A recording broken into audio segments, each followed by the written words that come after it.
Počas 70 rokov komunistické režimy zabili viac ako 100 miliónov ľudí, viac ako bol počet obetí v oboch svetových vojnách dohromady.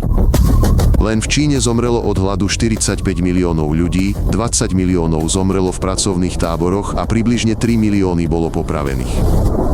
Myšlienka rovnosti pre všetkých sa stala najkrvavejším experimentom 20. storočia, ktorý pokryl tretinu planéty a zničil životy stoviek miliónov ľudí.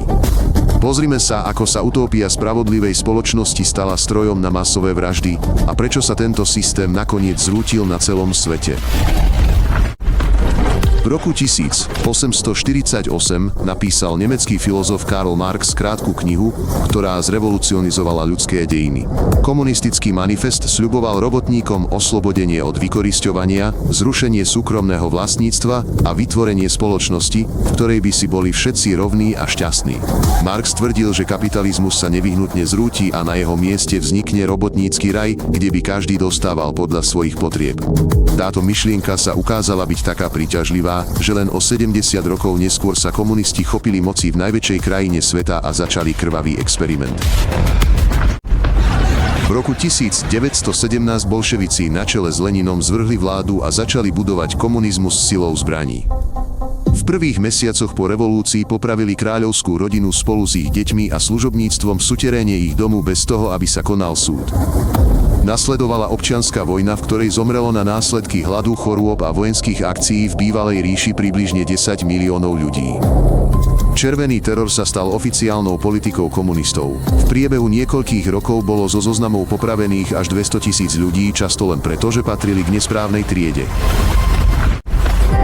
Komunistické úrady vytvorili systém pracovných táborov, ktoré premenili celé regióny na trestné zóny, kde ľudia pracovali na smrť v neľudských podmienkach.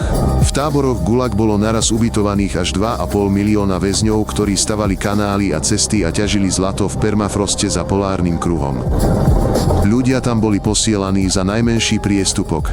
20-minútové meškanie do práce mohlo viesť k ročnému pobytu v táboroch, zatiaľ čo 3 klasy pšenice z poľa mohli viesť k 10 rokom. V týchto táboroch zomrelo od hladu, zimy a namáhavej práce približne 2 milióny ľudí, mnohí zomreli v práci a boli pochovaní v permafroste bez rakiev.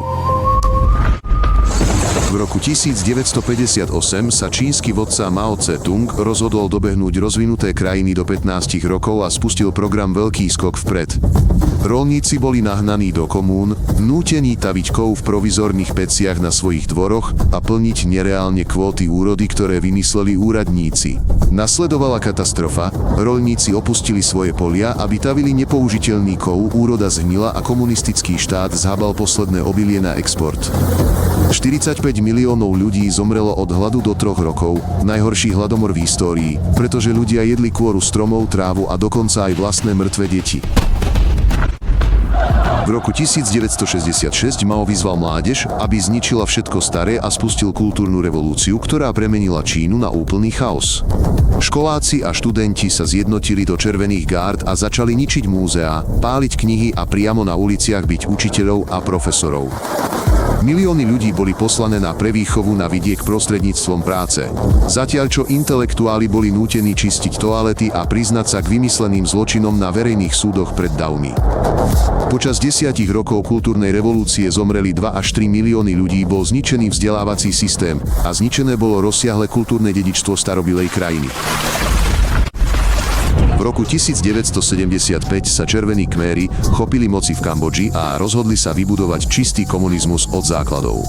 Všetkých obyvateľov hlavného mesta a ďalších miest vyhnali do džungle, zatvorili školy a nemocnice, zakázali obeh peňazí a prinútili všetkých pracovať na 20-hodinové zmeny na ryžových poliach. Zabili každého, kto nosil okuliare, hovoril cudzím jazykom alebo mal vzdelanie. Považovali ich za nepriateľov novej spoločnosti a popravili ich spolu s deťmi a staršími ľuďmi. V priebehu 4 rokov červení Kméri zabili 2 milióny ľudí z 8 miliónovej populácie krajiny, jedného zo 4 Kambodžanov. Komunistické režimy premenili deti na nástroje sledovania a nútili ich nahlasovať svojich vlastných rodičov a učiteľov za nevhodné myšlienky a slová. V školách sa deti učili, že strana je dôležitejšia ako rodina a boli povzbudzované, aby nahlasovali, čo im rodičia hovoria pri večeri alebo aké zakázané knihy čítajú.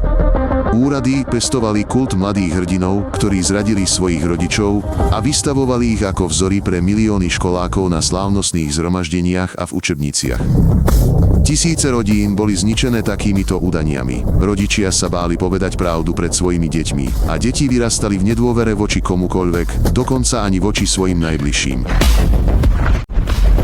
Komunistické tajné služby vytvorili systém totálneho sledovania, kde každý občan mohol byť donášačom a každé neopatrné slovo stálo slobodu.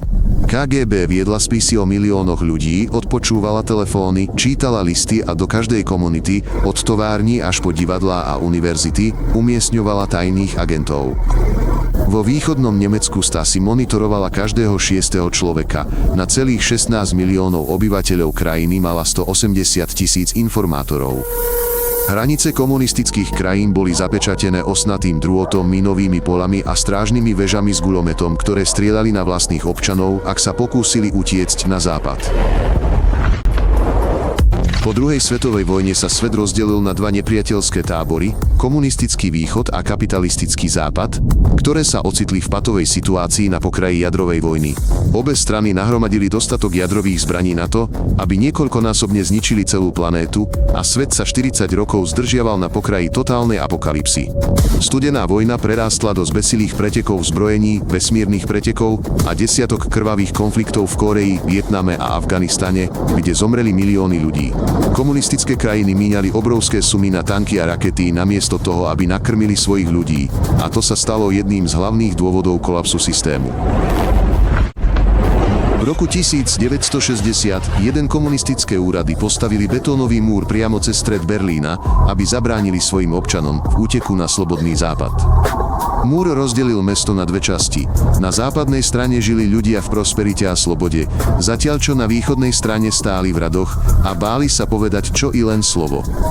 Počas 28 rokov existencie múru bolo pri pokuse o útek zabitých 140 ľudí, pohraničníci ich bez varovania zastrelili priamo v zemi nikoho. Múr sa stal hlavným symbolom komunistickej diktatúry a celému svetu ukázal, že tento systém sa udržiava výlučne násilím a smrteľným strachom z úteku vlastných občanov. Komunistická plánovaná ekonomika zlyhala tak zle, že v obchodoch chýbali aj základné tovary a ľudia stáli hodiny v radoch na všetko. Ak ste si chceli kúpiť nábytok, televízor alebo chladničku, museli ste sa niekoľko rokov prihlásiť na špeciálny čakací zoznam a čakať, kým štát pridelí nedostatkový tovar. V obchodoch s potravinami sa predávali 3 druhy klobás, 2 druhy syra a takmer žiadne ovocie, regály boli prázdne a ľudia stáli v rade cez noc na toaletný papier. Medzi tým mali stranícki predstavitelia prístup do uzavretých špeciálnych distribučných centier s dovážanými potravinami a tovarom, ktorý bežní občania nikdy nevideli. V roku 1986 došlo v Černobylskej jadrovej elektrárni k výbuchu, ktorý svetu odhalil hnilobu komunistického systému. Úrady 3 dní tajili katastrofu pred vlastným ľudom, nepodarilo sa im evakuovať mesto a dokonca usporiadali slávnostnú demonštráciu pod radioaktívnym oblakom, čím vystavili tisíce ľudí smrteľnému žiareniu. Likvidátori boli poslaní na strechu explodovaného reaktora bez riadnej ochrany, klamali im o neškodnosti žiarenia a mnohí dostali smrteľné dávky v priebehu niekoľkých minút od práce. Černobyl sa stal symbolom toho, ako komunistický systém klame svojim občanom, aj keď sú v stávke ich životy. A táto katastrofa urýchlila kolaps celého režimu. V roku 1989 padol Berlínsky múr pod údermi kladív a komunistické režimy sa začali jeden po druhom rúcať po celej východnej Európe. Milióny ľudí vyšli do ulic, búrali pamätníky komunistických vodcov, pálili stranícke preukazy a požadovali slobodu po 10 ročiach strachu a chudoby. V roku 1991 sa zrútil hlavný komunistický gigant. Sovietsky zväz prestal existovať a rozdelil sa na 15 nezávislých republik.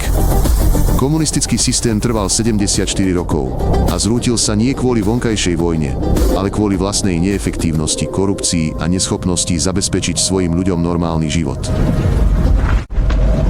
Dnes komunistické režimy pretrvávajú už len v niekoľkých krajinách a najkrutejším z nich je Severná Kórea pod absolútnou vládou diktátora Kim Jong-una. 25 miliónov ľudí žije v úplnej izolácii od vonkajšieho sveta, bez internetu, bez práva opustiť krajinu a pod neustálym dohľadom tajnej polície. Za akúkoľvek kritiku vlády sú ľudia spolu s deťmi a rodičmi posielaní do koncentračných táborov, kde pracujú v kameňolomoch a zomierajú od hladu a mučenia. Zatiaľ čo diktátor míňa peniaze na rakety a jadrové zbranie, bežní severokórejčania hľadujú, jedia trávu a kôru stromov a žijú ako v stredoveku. Komunizmus zlyhal, pretože je v rozpore s ľudskou prirodzenosťou. Ľudia nechcú pracovať rovnako za rovnakú mzdu, potrebujú motiváciu a slobodu voľby. Plánovaná ekonomika sa ukázala ako úplne neúčinná, úradníci nedokázali vypočítať potreby miliónov ľudí, takže vyrábali nesprávne veci a v nesprávnom množstve. Absencia súkromného vlastníctva zabila akúkoľvek iniciatívu a podnikanie. Prečo sa snažiť a pracovať tvrdšie, ak všetko aj tak patrí štátu a všetci sú platení rovnako? Hlavnou chybou komunizmu bolo, že sa snažil vybudovať ideálnu spoločnosť násilím a nátlakom, zatiaľ čo história dokázala, že sloboda funguje lepšie ako akákoľvek represia. Ak vás to zaujalo, prihláste sa na odber, aby ste nezmeškali nové epizódy. Všetko je krátke a výstižné.